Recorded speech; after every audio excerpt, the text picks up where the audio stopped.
Hello and welcome to the Imperfect Beauty Podcast, where we celebrate real conversations, unfiltered stories, and the beautiful messiness of just being human. I'm your host, Michelle Furey, and I'm so glad you're here.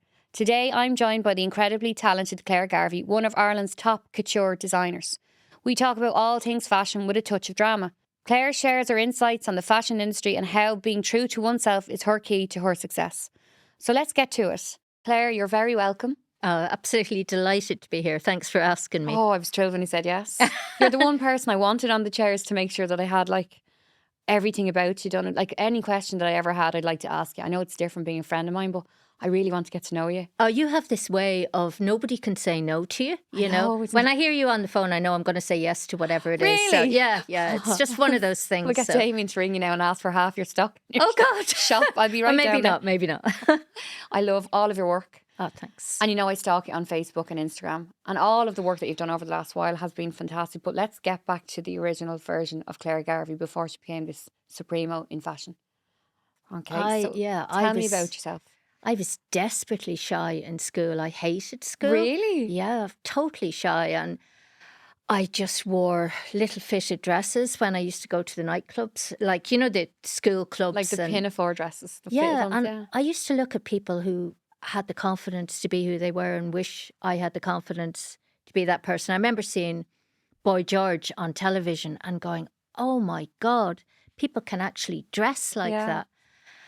And I never had the confidence. And then when I went to college, NCAD, I remember looking around and there was this girl with a big black hat on and fishnet tights and ballet pumps. And I went, God, you can. And I suddenly got the confidence. I became best friends with her. Oh. And I got the confidence slowly to be myself and to express who I was. But always I wanted to, but I never had the confidence, you know, I was always very shy. But when it came to your parents especially, they are a driving force, they were. So tell us about your dad and your mum, especially your mum as well now, because she's incredible as well. Well, my dad was deputy editor of the Irish Press, so he was always, you know, he'd come home late at night and he'd give us money to edit if we found any faults in the paper before it went out to print. Nice. That's child labour at best, isn't it? And then he'd ring up and shout at the people saying, my 10-year-old child has found out there's a fault there. So that was kind of interesting. But my mum is an artist and God, when we were like 6 or 7, we were always drawing and she got me to do some drawings and send them to Mary Quant. For the doll Daisy. I don't know if you remember, there was like Barbie and Daisy. And Mary Quant, at 7, Mary Quant sent me a message back and a signed autograph saying she'd keep me in mind for the future and I had real talent as a designer. Oh, I'm well jealous. So I have that at home. So that was 7 years old. Oh God, at my age at 7, I got Crocodile Dundee's life-size portrait flown from Australia with his signature on the bottom because my dad had brought it home. And I don't even know how he managed to get it on the plane. But I thought it was deadly when I had something like that, but that's incredible. Well, I always loved, you know, making stuff. I remember as well, I think I was about 13 and my mum, she'll kill me for saying this, but my mum was an art teacher as well and she brought home all the art that she had to, you know, mark for the summer. And I found them all and I thought, I'll fix them all up because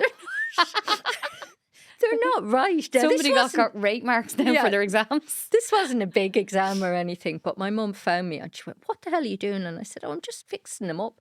She went absolutely ballistic. Oh, no way. But yeah, she's probably my icon. The way she dressed, she never conformed to anything. And she was never a typical mother either. So it always inspired me. And now she writes, she's got her own books on Frida Kahlo. She's an artist in residence. I can't keep, or resistance, as I often say. I can't keep up with her. It's a bit like Absolutely Fabulous. I'm the daughter. Yes. In Absolutely Fabulous. And she's this dramatic, like, believe me, she's way more dramatic. So I love her. She's my inspiration for everything. All the random things she just puts up and you find yourself falling into her world as well. She's so fascinating to watch. So I can actually see where you get it from. Oh, she's unbelievable. Like every time I meet her now, every Saturday, and she says to me, right, now you have to look at my new film. She's like got a new film each week and she's tearing out of, you know, sheets with blood-stained. I have no idea what she's doing half of the time, but they're arty films. She's a visual artist, yes, so I exactly. love that. Yeah. I love anything like this. I went to a show many years ago. It was in Paris, and it was incredible when some of the stuff that I seen out there. And it was just so thought-provoking to say, how did A, get away with it, and B, have so many people that are interested in this, but yet nobody talks about it. So I love anything that's outside the box. We know that. I love looking at Really? things. You'd never tell. Would you not? I think I conform very well. But, well, I suppose as a child of an entertainer, and hippies, so that's the way you're going to work out. And same as you, like one side of your family's kind of like corporate, and the other side's very entertaining and artistry. So you always fall either one way or the other within the family scope. It's a good balance, and that's like my husband is the complete opposite of me as well. So I've kind of continued on that strange legacy of, opposites definitely attract. I mean, I don't think I could handle two of me, and probably you're the same. You need somebody to balance me who's out. A little bit more, it's like a tie seesaw. Me down. Yeah. Well, we won't go there. No, we won't, but we could. Do you know what I mean? It's a long conversation. But what I am going to say to you is, was it always the dream to own your own place? No, absolutely not. I wanted to do fashion or sculpture in college, and I remember me and my friend, the girl I was talking about there, we put into a cup fashion and sculpture because we couldn't decide which one we wanted to do. She picked out sculpture and I picked out fashion. Wow. But to be fair, the fashion I do is kind of sculptural, and I went to college and I did fashion. Absolutely loved it. They couldn't get rid of me. They, 5-year course, and then I did a costume masters in Russia. But when I came back, it was like, what the hell am I going to do now? Like, it was petrifying. So I supplied some shops, and then eventually there was this idea of opening a shop. I got the chance to possibly open my own shop, but I was petrified of dealing with customers because, again, as I said, I was quite quiet and I didn't know how to deal with customers. Before, I was just shipping the clothes off and I didn't have to deal with people. And I thought I wouldn't be able to do it every day. And that's 24 years ago now. And it was the best decision I've ever made. I've bought the shop now. I own the shop. And like the confidence I got and the inspiration I got through meeting all the people that came into the shop. Yeah, but you for one as well is mind blowing. It's mad how we met because we were going to it. I was going to an event and they had a theme and it was fairy tale. Mm-hmm. And I had rang and I said, listen, is there any way at all you would dress me, but I want to be outside of the box, as I always say to you. Yeah. And you were saying, in what way? And I said, well, I don't want to be like a fairy tale princess or typical, Can I be the evil stepmother? And you're 100% get in. And you know what I loved about that moment is you said, yes, come into the shop and have a look around. But it was that week was really busy for you because not only were you dressing, say, Julian Benson for, his shows on RTÉ, you were also looking after Eímear Noone from the Oscars. And I was floored that you said yes to little old me and you had all these mega things that was going on in the background. It absolutely means no difference what somebody is doing. Like, I have an 80-year-old customer who comes into me and we have a special chair for her when she comes in. She can hardly walk. I don't care who the people are. Yeah. Each person has an incredible story. Every person. I mean, obviously, you get more publicity from the Oscars or something, but you get so much inside from meeting people and hearing their stories. It's a bit like being a hairdresser without having to get your hands wet. I love reading all the articles about you, but I get more pride out when I'm sitting in the traffic coming down like Dame Street or going towards Westmoreland Street and I happen to look down just for where your shop is and you'll see like tourists standing outside taking photographs of your windows because they're incredible. Your staff are incredible. Everyone's amazing in there. I love it. Always wanted to work with people that it's like 4 legs of a table, like that I got on with, that I clicked with. And if they were good at what they did, that was brilliant. But more importantly, that we got on as well and that they told me the truth. I mean, Arturus, who works with me, always tells me, he goes, no, something wrong there. Something. And I wouldn't say no to him. He's very tall. Yeah, he's 6'5", and I'm looking up at him and I go into a little sulk for about 2 minutes. And then I think about it and I realise he's right. I don't want people around me that are going to say, yes, you're great when it's not great. I want people to tell me the truth. And the people who work with me, like Anne Sora, who worked with me for 10 years as well, she was from Blackpool, heavy smoker, the bouncer of the shop if anybody gave me I hassle. loved her. And no bullshit, Yeah. if I can say that. You no, can yeah, say all you yeah. like. It's You know, I'd say nothing. you And miss her something fierce as well. I absolutely miss her desperately. And I think I was saying to you earlier, I haven't been able to replace her because it just doesn't feel right at the You moment. can't replace a character that's molded you. No, That and makes she sense. the people who work with me care about the shop. They care. They're part of it. They're not like, you know, they're not just working there. I have a framed photo of her now above the sewing machine, and I can hear her when I'm sewing, kind of going, "You're not sewing that straight. For feck's sake, Claire, sew it again." You know, so it's there as a reminder of her, and Oh. she'll always be part of the shop, regardless. You know, And so. how did you get a big break into what you're doing now? Like, what was the turning point from just owning a shop and being another designer and just sitting somewhere in Dublin to all of a sudden being, Jesus, Claire, worldwide? Oh, thank you. I mean, a friend of mine sent pictures of my work to the girls from Chic, Nile Rodgers and Chic, Yeah. and the girls from Chic loved them and wore them at a gig in Belfast. And Nile Rodgers went up to them and went, "Hey, hi, you know, girls, where did you get the outfits?" And they said, "Well, this girl in Dublin." And I got a phone call the next day in the shop going, "Hi, hey, this is The accent. Nile Rodgers." And I thought it was a joke. Yeah. Even though I'd done the girls, he said, I'd done outfits for the girls. And he said, "You know, I'm going to the X Factor next week. I need a jacket." And I went, "Yeah, no problem. Yeah, yeah." And I had never done menswear before, ever. And I said yes. And I put the phone down and I went, "Oh, for feck's sake, what am I going to do?" So I did it. Basically, what I did was eventually I learned to do what I do with women's wear, with menswear. I got rid of the mental block. I threw bleach over it.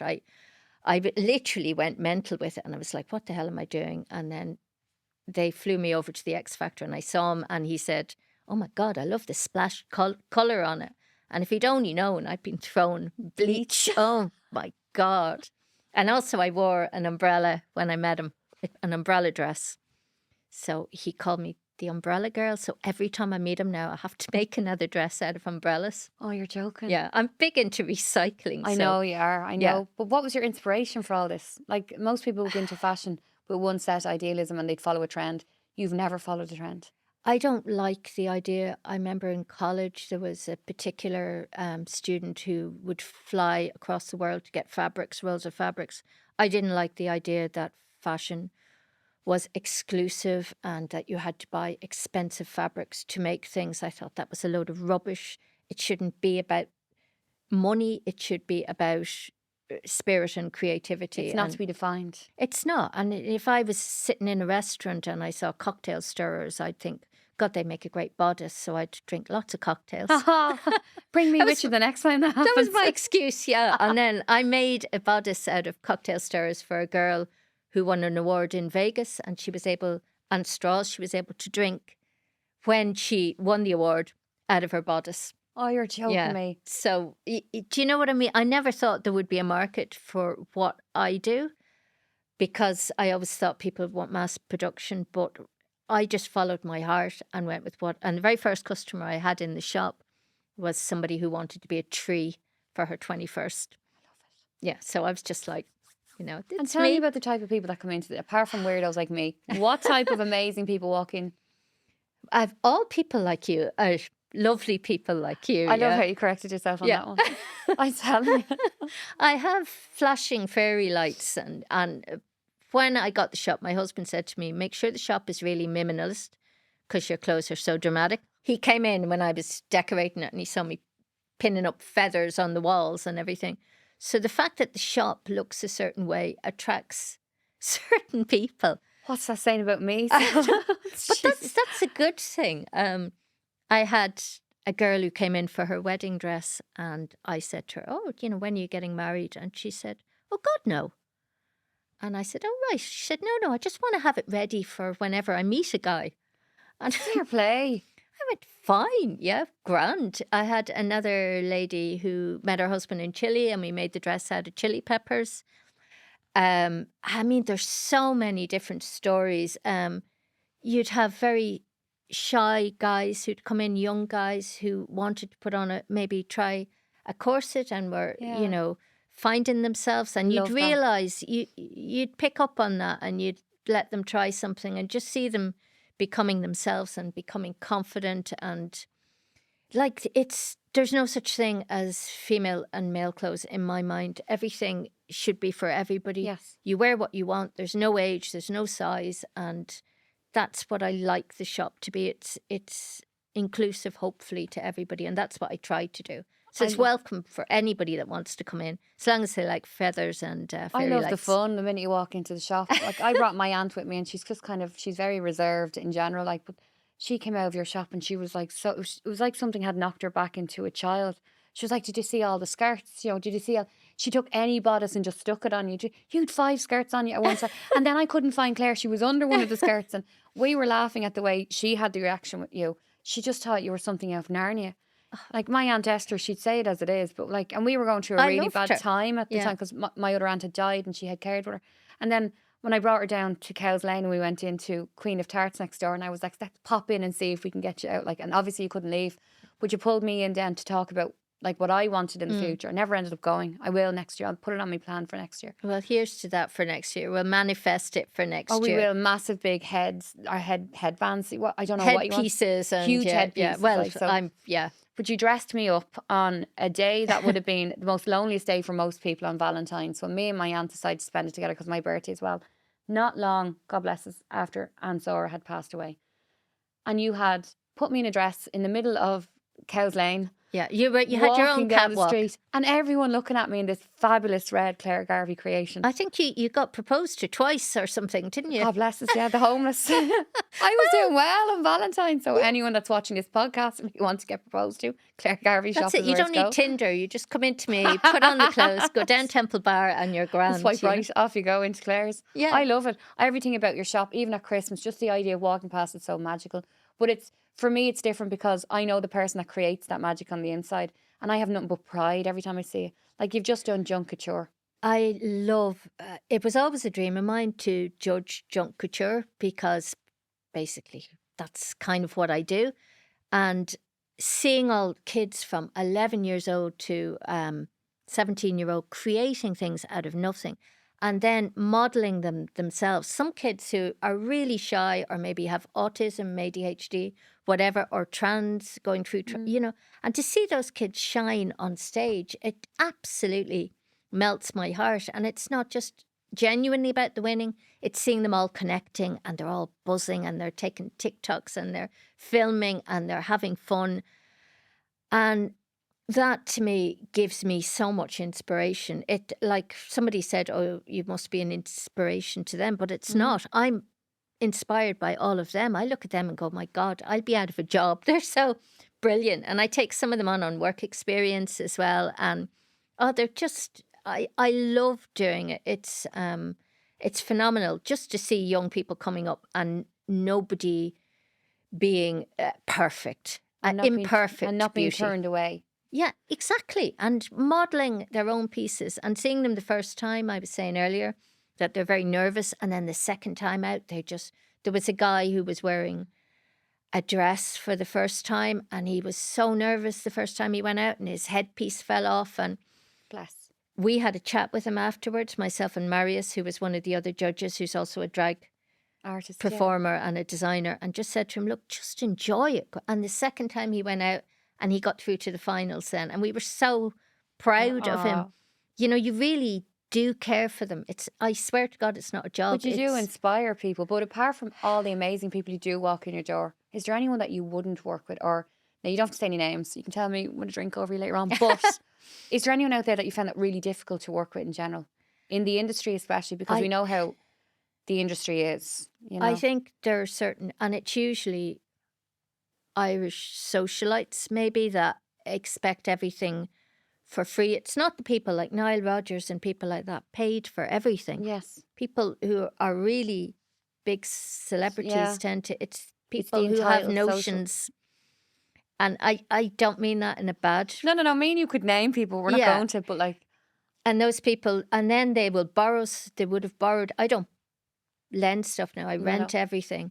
But they wouldn't mention you, it wouldn't get back on time. People don't respect something if they get it for free either. And, that took me to Anne Sora told me, you have to value your work, because I was thinking, oh, I might lose out on a big PR thing here. PR, but I don't now. And I hear her voice now every time I had a funny story of one socialite who came into the shop with big shades on, and they marched in and they didn't know quite what to do. So they went into the changing room thinking the changing room was another part of the shop, that they could go into the next area. And it was just the changing room. So they marched in and then marched back out with the shades on, mortified. And there's no need for anybody to look down on anybody or be pretentious. And people like that, I don't like working with. I like genuine, no bullshit people. I have that issue as well, because we all know that we have the plastic surgery and the aesthetic side of it. But I love what I do is because we mold something into someone's vision. And it's great. And we have all genders. Every walk of life come through my door, and that's celebrated.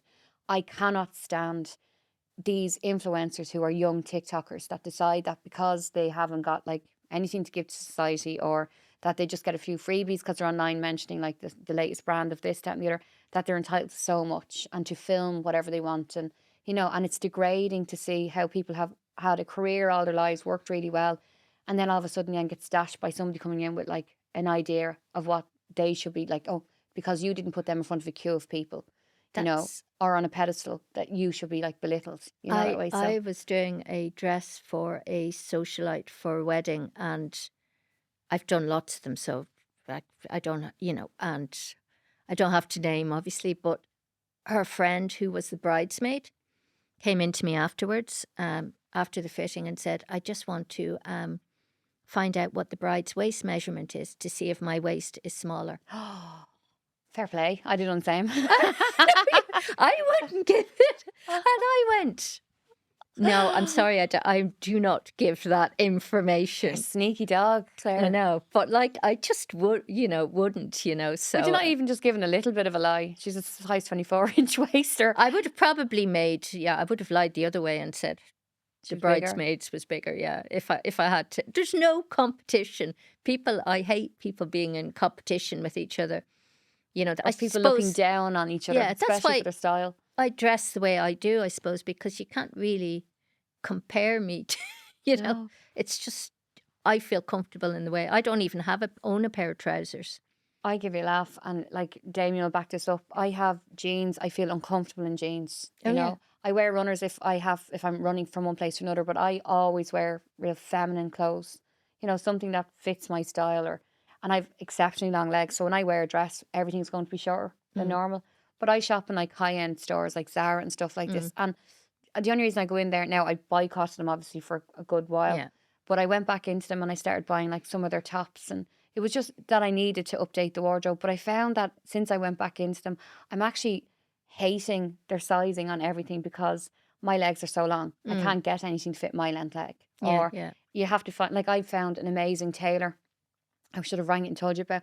They are based in Dundrum, and they have been doing women's suits exactly like men. So they've really fitted women's suits, but in a male style. Yeah. The waist nice shoulders. Unbelievably so. And I fell in love with a couple of the designs that I'd seen there a while ago. And I was shocked to see Lorraine Keane was wearing one. I was absolutely blown away because I'd been watching it for ages. I'm I really want to go down that road of having fitted suits. This is what because I love anything that's real feminine, but it's on the edge of something. But you always put your own little twist to things as well. I'm a weirdo in a nice way.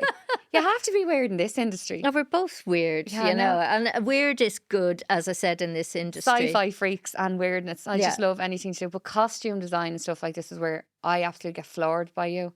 I'd see something and I actually compare something. I was watching Anna Karenina. It was a show about Anna Karenina where they big Russian dresses and they were walking through, even the Marie Antoinettes. And I was I'd say Claire would make shite of that dress. And you think of all these different things. And then what you do is you take something and then somebody that does it better. And you're saying to yourself, I wonder if I screenshot that and sent it over. But today I was saying to you there before we start online that a friend of mine had one of your blazers. And I'd rang him yesterday to tell him not to not to do anything with it. Don't get rid of it. And I'll tell you why. I went on a website yesterday. I know we can't name it. But somebody had tagged me in something and screenshot and sent it over. So I followed the thread back and it was a massive bidding war between these individuals for a jacket that you had embellished back in 2013. Oh my God. Now, I'd say the jacket in itself was probably a couple of €100, but by the time the bidding had finished, it was 2,300 that had, God. and it was like a second hand. Wow. I couldn't believe it. I was like, I know Claire, this is my friend. So I ring everyone that has anything belonging to her. I was like, don't get rid of it. I'll have to start sending my stuff to Vinted and going, oh, does anybody want to buy this? I was like, Garrett going into my wardrobe last night and going, that's Claire's. There's a couple of €100 in there. I swear to God, like. Well, I tell you, I did a talk in the Powers Court Gardens, Townhouse and Gardens the other day, and this girl came up to me and said, I don't know if you remember me, but you did my wedding dress 24 years ago. And it was just bizarre. She had the pictures there and everything. It was just when I was pregnant at the time. Yeah. And just to see her, that she came to the talk and she was telling me all, and remember the photos and everything, because people send me photos and people give me gifts, and it was just lovely to meet her. And people tend to come back in again, which is lovely. We do a bride and she'd come back in and we'd make the dress into christening gown.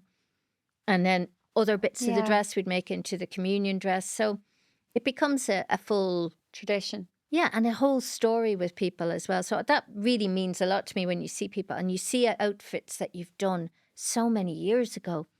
I mean, I had a girl came into the shop. I actually said to her, I love your outfit. And she said, yeah, you did it. Oh, I was like, sickener. I didn't. It was years ago and I didn't remember. And then I felt real big-headed and I had to go, oh, right, okay, well, I love that. So at least I still like the pieces that I did then. That they come in. It just shows your level of creativity that you go flying from one project to another, that like you don't even recognise one of your own pieces are coming into. I know, it's disgraceful, isn't it? But I mean, it's such a passion. Each one is a one-off. So I suppose if I think about the amount I've done over, since 1991 when I graduated, it must be quite a few outfits now at this stage. And how important is in I can't say the word from my own head, to be inclusive. Oh God, it is the most important thing, because I didn't feel, I felt shy and awkward in school, and I suppose it comes from that as well, that nobody is better than anybody else, and that really pisses me off when people, who the hell is somebody to say that and look down on somebody else? I mean, it's great now as well that there's a size inclusivity now with Lizzo and all these musicians, and your woman from Derry Girls as well, who's Nicola Coughlan, wearing the most amazing pieces. Siobhán McSweeney, who brilliant. I love her. I've done stuff for her, and when she came in, I thought, oh, she's going to want something, very maybe masculine, but she wanted this big feminine dress with pom-poms, and we love her as the nun. Yeah, we brought the neckline way down for her, and she was like, oh, are you sure? And it, so it was just so lovely that it's people like that are being celebrated now for their dry humour and their size and their beauty everything. inside as well as outside. I love that, and I'm all the time saying it to somebody that sometimes you find beauty in uniqueness, and people kind of scoff at me in my industry and say, no, they have to conform. Like a while ago, I had a girl that came into it and she had that much filler in her face. Her face began to look like a 50p piece, all in different shapes, very masculine jawline. And then she was coming in, she was like, I need more jawline filler. And nobody had ever told her enough is enough. Or maybe nobody had ever told her she was beautiful as she was as well. And I mean, it's a personal choice. Again, there are, if you want to do it, it can enhance you. But there comes a point maybe where you need to feel good inside. And if you don't feel good inside, I sound like some sort of a guru now. No, I want you to see, because you've seen me in all sizes. Like at my heaviest to my skinniest, you've seen every part of me. Let's not lie, right? You've seen everything to do with me. But I've videos to prove it now. Have you actually? Anyone watching my OnlyFans? Claire Garvey has a subscription going up. There you go. I'll put it up on Vinted and see if I can make some money. I tell you, Garvey up there flat out with his car going 90 trying to get it offline, but however. But I have gone to being what people haven't expected me, or I've been the type of person that was invisible for years. And I was happy being invisible. And I liked it because I was in my own lane and I had my own backgrounds and I had my opinions, because I grew up in the entertainment industry. So I kind of had both sides of the barrel to say. Then all of a sudden then I start to change my size, my shape. And then I start dressing for my body shape and And how I I bet feel you some comfortable. people didn't like that. No, and not even that. It was some people had an opinion even worse about me than what they ever did before. People who don't know me. Like my time off, I like to read. I have a rescue dog. I love animals. You know, I like to go anywhere in nature. If I can, I'm always in bare feet. Or, you know, if you ask Damien, my assistant, I'm in the office, first thing I do is take off my shoes, which isn't, you're not supposed to do that in a clinical environment, but I take off my shoes and I bounce around, you know, my bare feet. I can see you bouncing around I'm bleeding. already. I have Sing in the toes. fields or come in Something, the throw fields. myself around. Flowers in your hand. Telling you, honest to God, now I'm probably freaking out half people coming in. For those that are watching the show, I have feet. They're like fingers. So if anyone wants to see my toes, if anyone wants to get me out for Christmas, it's not socks I want, it's gloves. But it is a type. It's a type of thing that we have in the office that everything is kind of laid back. And I'd stroll in one day and I'm in my scrubs. Another day I'd be coming in something like this. Or Yeah, but you're yourself, and that's what people. When I opened the shop, I never realised that that was actually what people wanted. Is they want to see the real the person. real person. They don't want to see somebody who isn't, you know, as my husband was saying, you know, make yourself a minimalist and be professional. Yeah. They want to see the real person and they connect with that. But the elites don't. The elites want to look down their nose at you. So I remember walking in one time and I was actually at being at a funeral that morning. So I came in and I was obviously upset because it was a client of ours that had passed away. So I was at being with her family, quite young family that she left behind. Went in anyway, and I had been dressed in something totally different. And it was something real easy going because it's cold, it's winter, so I had multiple layers on. So immediately I walked in, I said, I'm really sorry, I haven't got my uniform on. If you give me 5 minutes, I'll get it on me and I'll come back into you. And she'd said walking out, I'm so like underwhelmed by Michelle Furey. She's not at all of how I expect her to be dressed and look. And I was like, cow, I wouldn't have her back in if I even tried. Seriously, Like, so, going like, but it's amazing. And then it's the elites that come in and they constantly look down their nose at you. But yeah, you have. I always hated fashion shows because of that. I've got better at it now, but the people that were, I've said this before, my clothes always look like Armageddon on a rail. I love it. You know, everybody else's clothes are just pristine and lovely and neat, and mine are just like, hey, what's up, sprawled all over the rails. And I always had a problem with that, and I always felt like I didn't really belong in fashion. But I carved my own niche and met people, you know, photographers and artists and people who like what I do and whose work I like, and we kind of. And then you forget about those people. As my husband says to me, it's not about anybody else. You're not in competition with anybody else. You're on your own path. And that's what I always say now. And it doesn't matter. You're not going to get on with everybody. And if people want to say, oh, God, look at the state of her.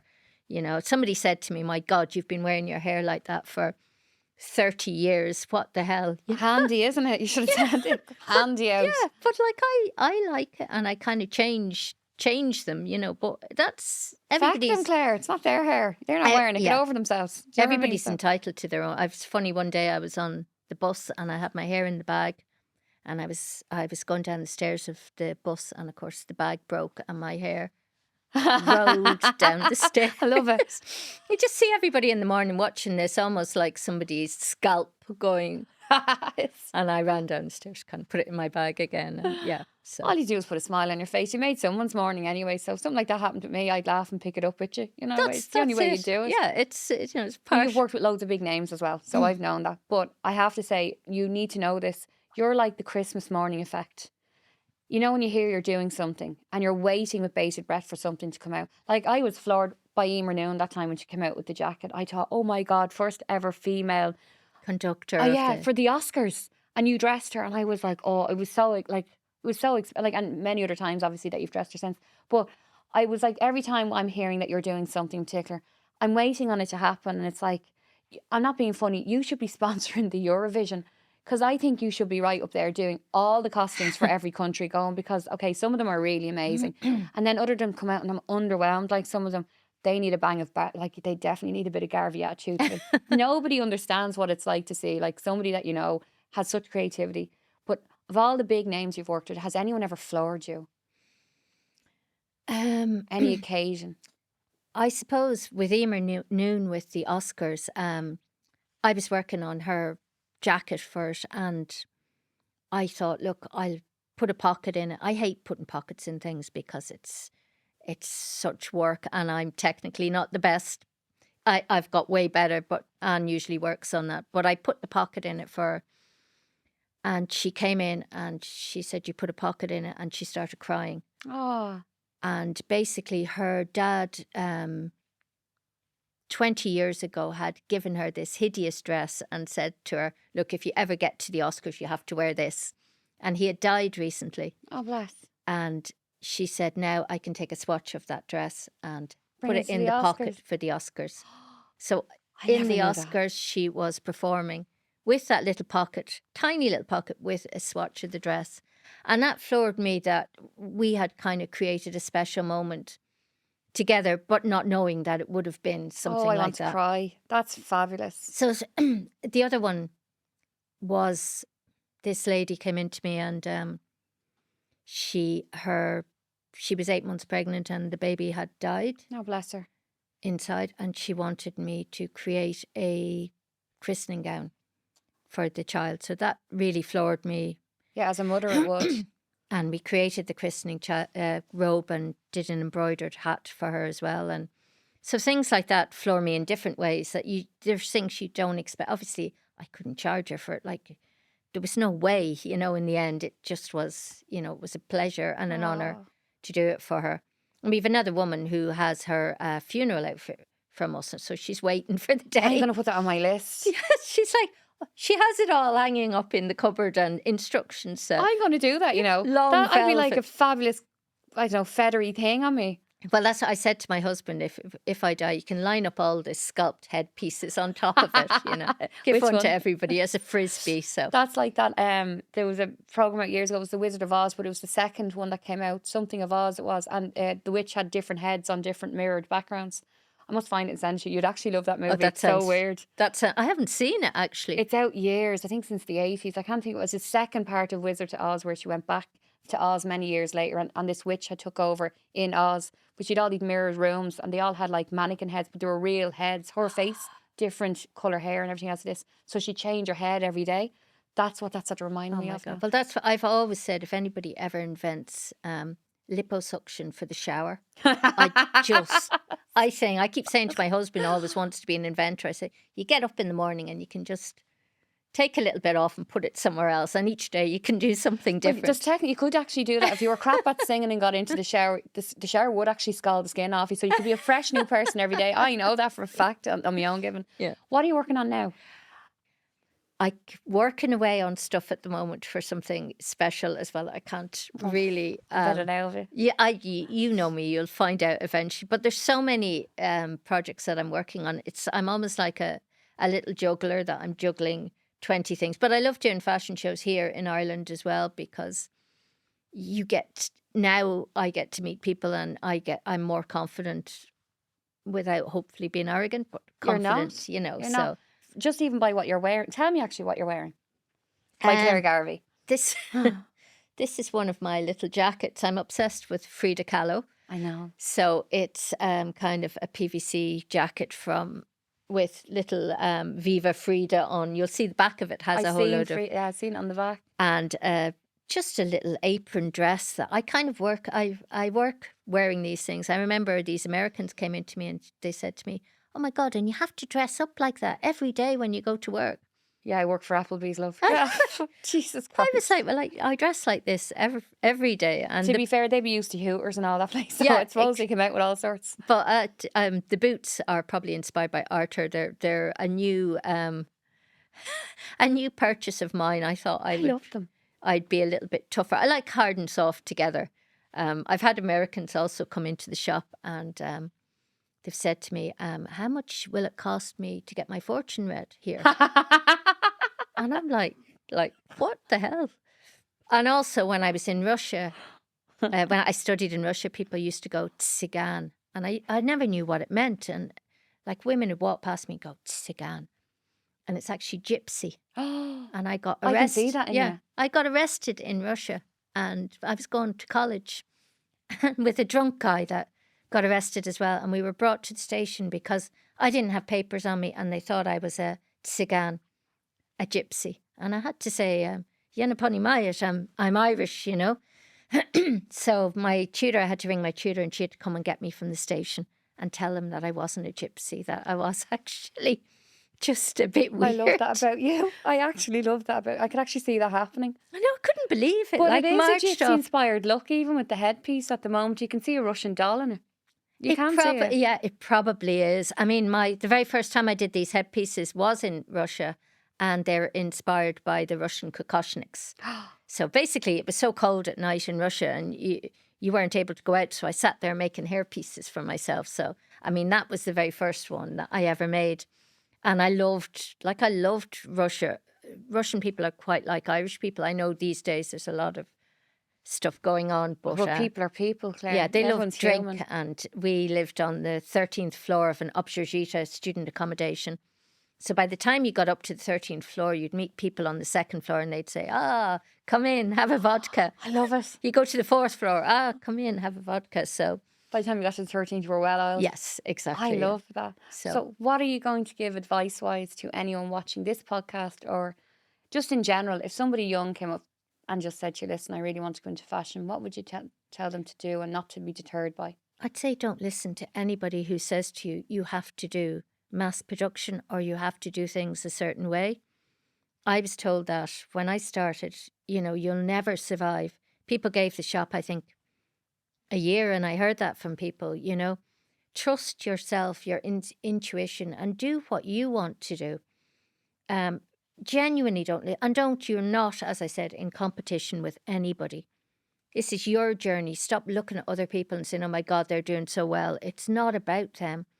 It's about you. And once you figure that out, you'll actually, and be true to yourself, the right people will start coming to you. It may take a while, but it is a snowball effect. And just realise, because you'll look back and you'll say, I've wasted all this time worrying about other people and what they think of me or what they're doing. And then before you know it, 10 years have gone by, Just concentrate on yourself. And if I can make a living from it, anybody can make a living from it, genuinely. And to you, what is the imperfect beauty? Imperfect beauty is somebody who isn't the stereotype, but is accepting of what their own imperfections are and learning to live with them, and actually learning to like that imperfections make you special and make you unique. So that's what imperfect beauty is. Oh, I love it. Claire, thanks for coming in.